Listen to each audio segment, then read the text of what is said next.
Bienvenue dans cette nouvelle édition du Morning News. Au sommaire de l'actualité, l'introduction d'un salaire minimum de 20 rand par heure suscite la colère de la population sud-africaine. La Fédération des syndicats sud-africains a appelé une grève générale ce mercredi 25 avril. Le Forum économique africain organisé par la Tunisie s'est clôturé ce mercredi 25 avril.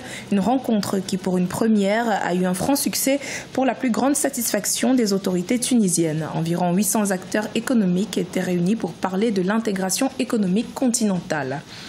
Et puis le Club Afrique Développement du groupe marocain Attijari Wafa Bank organise depuis ce jeudi 26 avril à Abidjan une mission multisectorielle à destination des opérateurs économiques continentaux et internationaux autour des fintech. La mission d'Abidjan est la deuxième de l'année après celle qui s'est tenue à Nouakchott en Mauritanie le 20 février 2018. En Afrique du Sud, l'introduction d'un salaire minimum de 20 rand par heure suscite la colère de la population. Le salaire minimum, une première dans le pays, doit entrer en vigueur le 1er mai 2018. 10 000 manifestants ont protesté contre cette mesure ce mercredi 25 avril à l'appel de la Fédération des syndicats sud-africains, la SAFTU. Les détails avec Solène Duplessis. Les Sud-Africains s'opposent à l'introduction d'un salaire minimum en Afrique du Sud. Le salaire minimum, qui serait de 20 rand par heure, soit 1,3 €, devrait entrer en vigueur le 1er mai 2018. La Fédération des syndicats sud-africains a appelé à une grève générale ce mercredi 25 avril. Au moins 10 000 personnes sont descendues dans les rues. Ils craignent notamment que leur salaire ne soit revu à la baisse dans un pays marqué par les inégalités économiques. C'est une déclaration de guerre féroce de la classe dirigeante représentant le monopole capitaliste blanc, qui essaie de faire passer de nouvelles lois qui enracinent la pauvreté. C'est la première fois que le pays adopte une telle mesure, seulement 2 mois après l'arrivée au pouvoir de Cyril Ramaphosa en février 2018.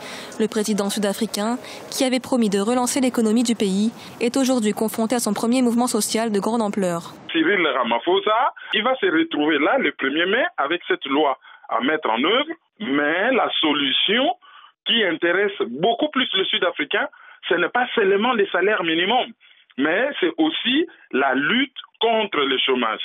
Et au-delà de la lutte contre le chômage, une certaine justice économique. Donc là, ça apparaît comme une mesure juste pour sauver les apparences, mais il faudrait aller au-delà. Ça peut venir lorsque l'économie va commencer à croître de nouveau et que l'Afrique du Sud pourra récupérer sa place de locomotive de l'économie africaine. Autre sujet de protestation, l'introduction prochaine de nouvelles lois qui limiteraient le droit de grève selon les syndicats, qui dénoncent un retour en arrière 24 ans après la fin de l'apartheid. Les grévistes ont défilé dans plusieurs villes du pays, dont le Cap, Durban et Port-Elizabeth. Le parti de la gauche radicale des combattants pour la liberté économique a également pris part aux manifestations. Le premier forum économique africain s'est clôturé ce mercredi 25 avril à Tunis, initié par le ministre du Commerce tunisien. Le pari pris par le pays du jasmin semble être réussi. 800 acteurs économiques étaient réunis pour parler de l'intégration économique continentale et à échelle plus large du partenariat Sud-Sud, une forme de partenariat qui a conquis bon nombre de participants. Ashley Duprat. Des échanges gagnant-gagnant et équitables, c'est ce qui est ressorti du premier forum économique africain qui s'est achevé à Tunis ce mercredi 25 avril.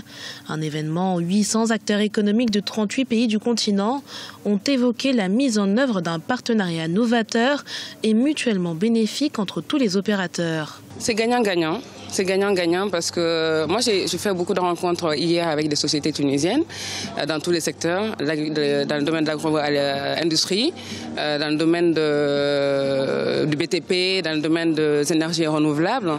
Et ils ont une demande forte.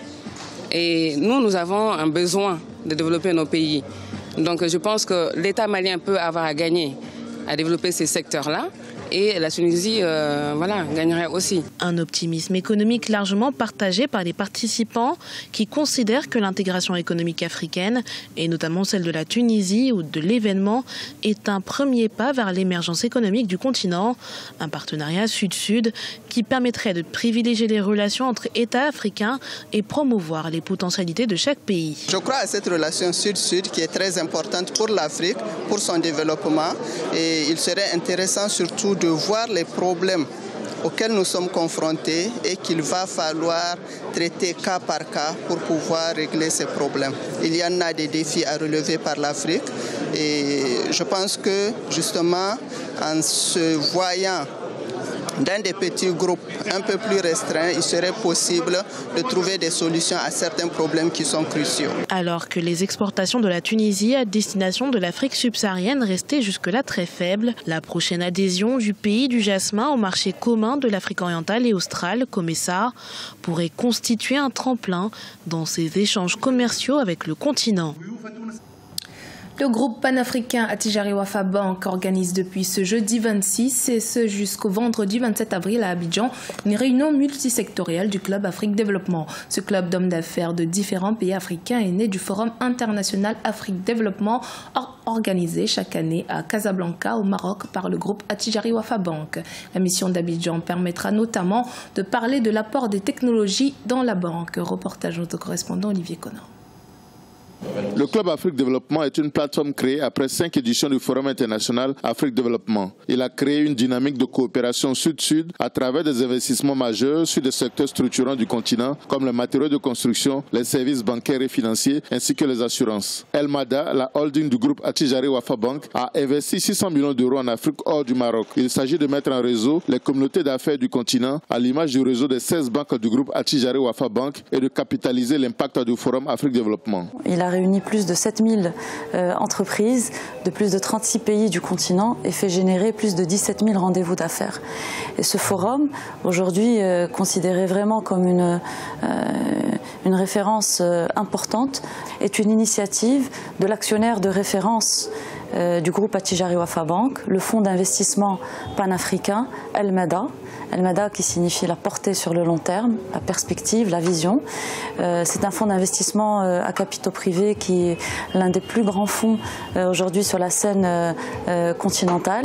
La mission multisectorielle d'Abidjan va permettre au groupe Attijari Wafa Bank d'instruire les participants sur les résultats obtenus par le Club Afrique Développement.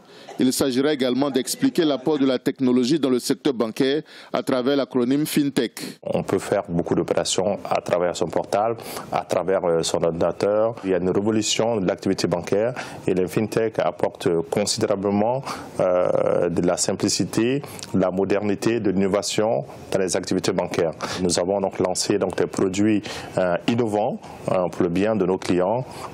Nous avons lancé Bourse Connect qui permet à nos clients de donner des ordres de bourse en étant chez eux à partir de leur téléphone, leur ordinateur. Et nous avons aussi développé une plateforme digitale pour les services bancaires qui est cross-canal, qui permet effectivement, qui est la première en Côte d'Ivoire, qui permet de commencer une opération sur son téléphone, la terminer sur son ordinateur. La mission multisectorielle d'Abidjan du 26 au 27 avril sera l'occasion pour les membres du Club Afrique Développement de découvrir toutes les opportunités d'affaires que le groupe Attijari Wafa Bank facilite afin de promouvoir le commerce intra-africain. Cela se traduit par un accompagnement personnalisé et des mises en relation pour des partenariats gagnant-gagnant entre opérateurs économiques africains, européens et d'Amérique latine. De la musique pour terminer avec Didier Awadi, pionnier du rap en Afrique et cofondateur du groupe positif Black Soul. Il a sorti un nouvel opus intitulé Made in Africa. Didier Awadi décrit sa vision de la société africaine. Deo Gracias Podo. C'est un nouvel album présenté comme l'aboutissement d'un travail de recherche et de questionnement sur la situation de l'Afrique et de toutes les mutations, les nouveaux enjeux sécuritaires et géopolitiques dans le monde. 5 ans que les mélomanes l'attendaient, l'activiste et icône du rap sénégalais Didier Awadi a lancé lundi 23 avril 2018 un nouveau cocktail de sonorités baptisé Made in Africa. Un album qui lui permet de s'interroger et de partager son point de vue sur l'évolution de la musique urbaine en Afrique et sa place dans le nouvel environnement digital. C'est pendant 5 ans que je faisais un morceau par-ci, un morceau par-là. Il y en a qu'on a éliminé en route, il y en a qu'on a perfectionné. Mais voilà, c'est le minimum qu'on pouvait faire. On le devait bien à ceux qui nous écoutent depuis toutes ces années. L'album Made in Africa est un classique de 23 titres qui est également le fruit de la collaboration d'autres artistes et musiciens du continent, notamment Alpha Blondy, Ismaël Lo, Vieux Farka Touré, Sizzla le Jamaïcain ou encore Mary Ndiaye. Sur chaque morceau, Didier Awadi veut parler à sa génération. Les thèmes abordés sont variés, allant du social à la politique, en passant par l'amour ou encore la solidarité. Une fois encore, il dénonce les dérives de la politique en Afrique et expose les problèmes récurrents auxquels les Africains sont confrontés.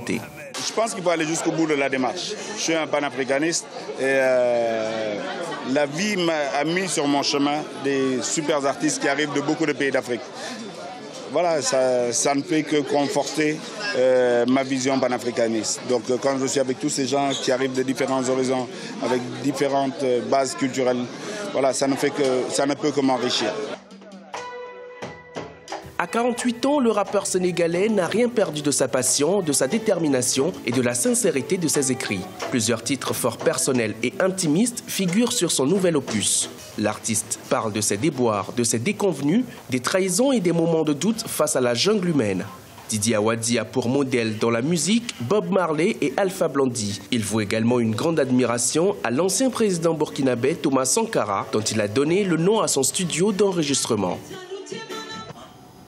C'était le journal de la rédaction. Merci de votre fidélité. Dans un instant, une nouvelle édition de l'actualité sur Africa 24.